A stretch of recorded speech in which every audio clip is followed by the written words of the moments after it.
एक समय की बात है, गतूर नामक एक गांव में एक पंडित जी रहा करते थे। उन्होंने एक साहूकार के पास 500 रुपए यह सोचकर जमा करा दिए कि जब उनकी बेटी की शादी होगी तो ये पैसे उनके काम आएंगे। देखते ही देखते समय निकलता गया और बेटी शादी योग हो गई। पंडित जी ने अपनी बेटी के लिए योग वर देखना शुरू कर दिए। उन्हें अपनी पुत्री के लिए एक लड़का पसंद भी आया, जिसके बाद पंडित जी साहूकार के पास अपने पैसे लेने गए। साहूकार ने उन्हें पैसे देने से इनकार करते हुए कहा, मेरे पास आपने कोई पैसे जमा नहीं कराए। आपके पास क्या सबूत है कि आपने मेरे पास पैसे रखे थे? क्या आपके पास उसका कोई लिखित प्रमाण है? साहूकार की ये बातें सुनकर पंडित जी परेशान हो जाते हैं और वे समझ जाते हैं कि साहूकार ने उनके पैसे हड़प लिए हैं। एक दिन पंडित जी मंदिर से घर लौट रहे थे, तभी उनके दिमाग में विचार आया कि उन्हें उस साहूकार की शिकायत राजा से करनी चाहिए। हो सकता है राजा इस परेशानी का कोई हल निकाल दे। पंडित जी बिना देरी किए राजा से मिलने के लिए पहुंच गए और वहां जाकर उन्होंने अपनी परेशानी राजा के सामने रखी। पंडित जी की बात सुनकर राजा ने कहा कि कल नगर के लिए हमारी सवारी निकलेगी। तुम उस समय उस साहूकार के दुकान के सामने जाकर खड़े हो जाना। राजा की बात सुनकर पंडित जी अपना झोला उठाकर घर को निकल गए। अगले दिन राजा की सवारी निकली। नगर वासियों ने उन्हें फूलों की माला पहनाई एवं आरती उतारी। पंडित जी राजा के कहे अनुसार उस दुकान के सामने खड़े हो गए। राजा की सवारी साहूकार की दुकान के सामने आई तो राजा ने पंडित जी को देखकर प्रणाम किया और उससे कहा कि आप यहाँ क्या कर रहे हैं? आप हमारे गुरु हैं, आप हमारे साथ बग्घी में चलिए।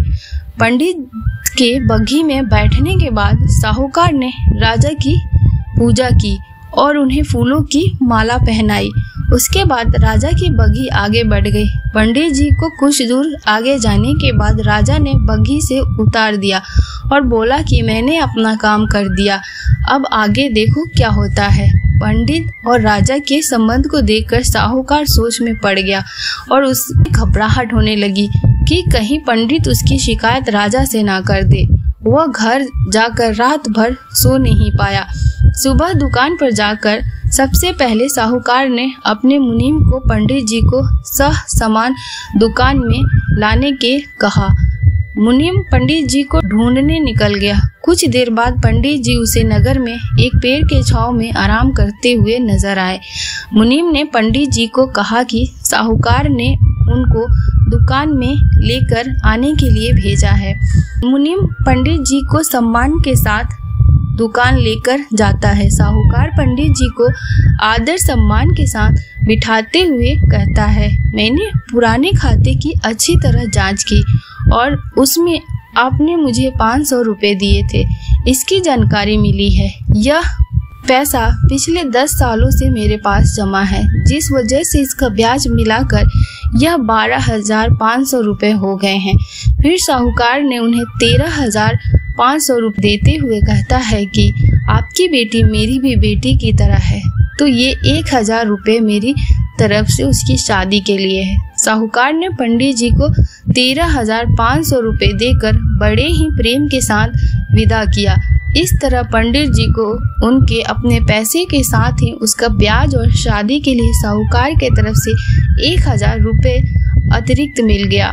इस कहानी से हमें यही सीख मिलती है कि अगर कोई किसी को परेशान कर रहा है तो उसके सामने गिड़गिड़ाने की बजाय ऐसे व्यक्ति से मदद मांगो जो इस समस्या से उसे निकाल सकता है। एक रात घने जंगल में विक्रम बैताल को लेने जा रहे थे। उस जंगल में बहुत भयानक और डरावनी आवाज़ें आ रही थी। तेज हवाएं और बिजली कड़क रही थी। काफ़ी दूर पैदल चलने के बाद विक्रम ने बैताल को पेड़ पर उल्टा लटका हुआ देखा।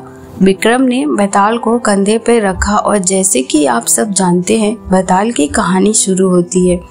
तब बैताल ने विक्रम को एक कहानी सुनाई। उज्जैन नाम के एक गांव में एक अमीर सौदागर का बेटा रहता था। रतन बहुत सुंदर था। गांव की सारी लड़कियां उसे पसंद करती थी, लेकिन वह किसी की तरफ ध्यान नहीं देता था। रतन काली माँ की बहुत पूजा करता था। वह रोज काली माँ के मंदिर जाता था। एक बार मंदिर से बाहर निकलते ही रतन ने सामने एक सुंदर लड़की को देखा। लड़की को देखते ही उसे प्रेम हो गया। कुछ दिनों बाद रतन काली माँ के मंदिर में गया और काली माँ से कहा, माँ, आज मेरा पूजा करने में मन नहीं लग रहा है। मैं एक लड़की से प्रेम करता हूँ। मैं उससे शादी करना चाहता हूँ। यदि मेरी 1 महीने में उस लड़की से शादी हो गई तो मैं अपना सिर धड़ से अलग करके आपके चरणों में सौंप दूंगा। एक दिन रतन की तबीयत बिगड़ गई। रतन का दोस्त रतन के पास गया और उससे पूछा कि तुम्हारी तबीयत कैसे बिगड़ गई। तब रतन ने बताया, वह एक लड़की से प्रेम करता है, वह उससे शादी करना चाहता है। उसके दोस्त ने कहा कि तुम चिंता मत करो, मैं उस लड़की का पता लगाऊंगा। रतन के दोस्त ने उस लड़की का पता लगाया और उस लड़की के पिता से शादी के बारे में बात करने का मन बना लिया। 1 महीने में रतन और लड़की की शादी हो गई। 1 महीना बीत जाने के बाद उसे याद आया कि उसने काली माँ से वादा किया था, उसे पूरा करने का वक्त आ गया है। अगले दिन रतन की पत्नी, दोस्त और रतन तीनों घर से बाहर गए। रतन ने अपनी पत्नी और दोस्त को मंदिर के बाहर खड़ा करने के लिए कहा। काफी देर के बाद दोस्त ने सोचा कि रतन अभी तक आया क्यों नहीं है, मैं अंदर जाकर देखता हूँ। दोस्त अंदर जाता है और देखकर चौंक जाता है कि उसका दोस्त मरा पड़ा है। वो सोचता है कि अब मैं बाहर जाकर क्या जवाब दूंगा।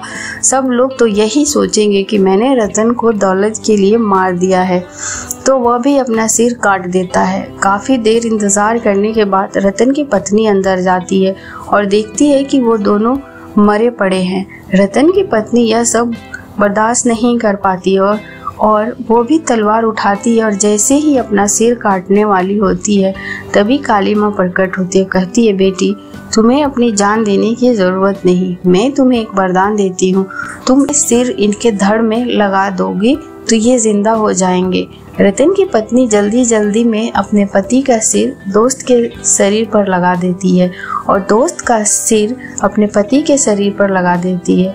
अब बैताल पूछता है कि उस लड़की का पति कौन होगा। विक्रम कहता है कि इंसान का चेहरा ही उसकी पहचान होती है।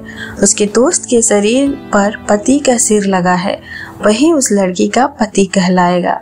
यह सुनकर बैताल तुरंत उसी वीरान जंगल में उसी पेड़ के पास चला गया।